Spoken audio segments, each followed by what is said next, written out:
अशोक जी दिल्ली से। राधे राधे महाराज जी। महाराज जी, कोई भी कार्य करने से पहले दिमाग और दिल के बीच कंफ्यूजन पैदा हो जाता है। इस समय पर किसकी बात माने? दिल कुछ कहता बीच है, में दिमाग कुछ इन कहता दिमाग और दिल के बीच में प्रभु को ले आओ, प्रभु को ले आओ, फिर आपको उत्तर सही मिल जाएगा। उस समय भगवान का स्मरण करने लगो कि प्रभु इसमें मुझे क्या करना। लंका में प्रवेश करने के पहले हनुमान जी की लंका बहुत ही निशाचरी, वहां बोलबाला सब, तो हनुमान जी कैसे प्रवेश कर रहे हैं? प्रविश नगर की जय सब काजा, हृदय राखी कौशलपुर राजा। दिल और दिमाग दोनों गंदे हैं, इनका काम क्या मानना है? ये तो सपोर्ट वही करेंगे जिससे वासनाओं की पूर्ति हो, जिससे स्वार्थ की पूर्ति हो।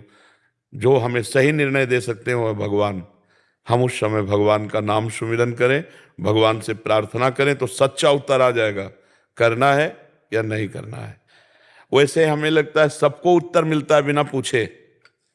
आप जब गलत कार्य की तरफ कदम बढ़ाएंगे तो आपको उत्तर मिल जाएगा, गलत है मत करो। आता है कि नहीं? सच्ची बताना, हृदय में एक अंदर आता है, यार गलत है मत करो, पर हम उनकी बात नहीं सुन पाते। तो उनकी बात सुनने के लिए मुझे पावर चाहिए और बात मानने के लिए पावर चाहिए। इसलिए राधा राधा राम कृष्ण हरि, जो नाम प्रिय लगे नाम जप करो। अपनी सद जानकारी का सदुपयोग करने के लिए हमें पावर चाहिए, वो भगवान के नाम से मिलेगा। सद जानकारी सबको है, सद जानकारी सबको है कि ये नहीं करना चाहिए, ये नहीं करना चाहिए, ये सबके अंदर आता है, पर उस जानकारी का प्रयोग करने की सामर्थ्य नहीं है। हम इंद्रिय और मन के गुलाम हो चुके हैं, जैसा चाहते हैं वैसा हम कर बैठते हैं। तो हमको इस समय भजन चाहिए, भजन बल के द्वारा हम सही और गलत का निर्णय कर सकते हैं। नहीं तो मन तो सही कहता है, बुरे से बुरा कर्म करने के लिए वो सलाह दे देता है। बेईमान धोखेबाज सलाहकार नष्ट कर देता है मालिक को पक्का। तो ये बेईमान धोखेबाज सलाहकार मन है, और दिल कोई सलाह नहीं देता है। दिल की एक अलग प्रक्रिया, जिसे हम दिल कहते हैं उसे अंतःकरण कहते हैं। अपने लोग मतलब ग्रामीण भाषा में कह देते हैं ना, दिल से बोलो यार, कि दिमाग से बोल रहे हो। दिल का तात्पर्य हृदय, और हृदय का तात्पर्य शास्त्रीय भाषा में अंतःकरण। अंतःकरण चार होता है, मन बुद्धि चित्त अहंकार।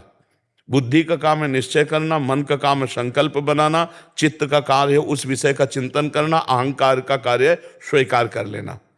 जब बुद्धि का निर्णय होता है तो गलत होता है, और जब बुद्धि में विवेक होता है उसका निर्णय होता है बहुत सही होता है। विवेक जो बुद्धि में उपजता है वो सत्संग से होता है। बिन सत्संग विवेक न होई, और राम कृपा बिन सुलभ न सोई। विवेक कभी गलत निर्णय नहीं देता, बुद्धि गलत निर्णय दे देती है। ये हमारे शत्रु हैं, जो जीते हुए मन बुद्धि नहीं है, ये हमारे दुश्मन हैं। जब तक हम नाम जप नहीं करेंगे तब तक हमें वो बल नहीं आएगा कि हम गलत सलाह देने वाले मन बुद्धि को पकड़ पावें। हम उसी में दस्तखत कर देते हैं जो कहे, और 5 मिनट का काम सीधे गोली मारी गई, सीधे फांसी की सजा हुई, सीधे जेल गए। ये बात नहीं, ये धोखेबाज मन बुद्धि है। इनकी सलाह में ही पूरी जेल भरी है, इनकी सलाह में ही सारे कुकर्म होते हैं। और जिसकी बुद्धि भगवान से जुड़ी है उस बुद्धि में विवेक होता है, सही निर्णय विवेक कर पाता है, सही निर्णय विवेक कर पाता है। 50,000 की घूस में पूरी पढ़ाई लिखाई और पूरी की पूरी सब बर्बाद कर दी। बुद्धि ने निर्णय कर दिया ना कि फ्री मिल रहे। अब कितना पढ़ा होगा, कितना वो अपने परिवार के लिए आशा रखता होगा, परिवार कितनी आशा रखते, चंद रुपए में वो सब खत्म हो। बुद्धि का निर्णय। अगर बुद्धि में विवेक है तो नहीं, हमें सरकार देती है जितना हम उतने से काम चलाएंगे, लेकिन दोषी को बख्शेंगे नहीं, निर्दोष को दंड नहीं देंगे। अब उसका सही मार्ग चलने लगा। जहां हमारी अंदर बुद्धि की केवल प्रधानता होती, विवेक नहीं होती, वहां फंसा देती है बुद्धि। बुद्धि फंसा देगी। और जहां विवेक होता है तो बुद्धि को फंसने नहीं देगा, वो जलन पैदा कर देगा। नहीं, हमारा ऐसा नहीं, हम गलत नहीं होने देंगे। बहुत से ऐसे संसार के कार्य हैं जहां से हमने अपनी प्रतिष्ठा खो दी, जहां से हमने अपना सुख खो दिया, जहां से अपनी हमने शांति खो दी, ये मन और इंद्रियों के कहने से। तो मुझे लगता है सही निर्णय आत्मस्वरूप गुरुदेव अंदर बैठ कर देते हैं, उसके सुनने की और उसके पालन करने की सामर्थ्य भगवान के भजन से आएगी। नाम जप करो और फिर पूछो सही उत्तर ना आवे तो हमें बताना। नाम जप करते हुए गलत सोचोगे तो जलन पैदा हो जाएगी, और सही सोचोगे तो शीतलता आ जाएगी, एकदम हृदय शीतल होने लगे। बस समझ लो, जब हृदय ठंडा होने लगे तो समझ लेना बात सही है, और जब हृदय में थोड़ी भी जलन हो तो रुक जाओ, गलत मार्ग में जा रहे हो, वापस लौटो। नाम जब करोगे तब ये स्थिति आएगी, नहीं तो एक झोंका मन मारेगा और आप वो कार्य कर बैठेंगे जो बुद्धि ने सोच रखा है गलत। आप हमारी बात समझ पा रहे हैं?